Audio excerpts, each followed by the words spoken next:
Good morning guys! Maayong buntag sa inyong tanan. Today is Sunday, May 10. Naku, ang bilis ng araw ng mga kalalags.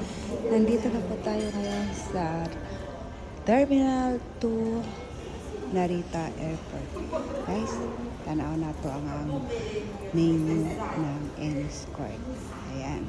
Tara na guys, dito po ako work mga kalalabs dito po sa Terminal 2. Ito po yung ating menus for today. Yan, meron po tayong scrambled egg plate,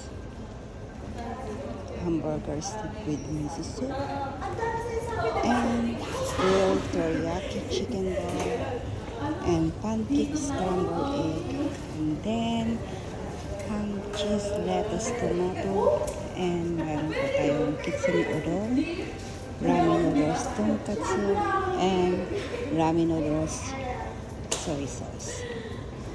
Ayan po ang menu ng N-Square Restaurant. Dito po tayo nag-work mga kalalab. Long time na po ako nag-work sa morning po. Palagi po kasi akong usugan. Kaya ayan po. Nakita nyo guys kasi kakatapos lang ng Golden Week. Wala masyadong passenger. Tahimik pa po ngayon. Ayan po.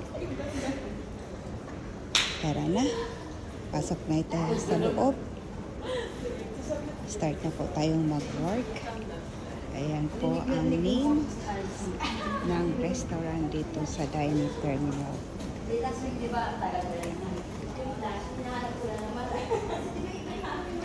And support and coffee and dog. Thank you for watching guys.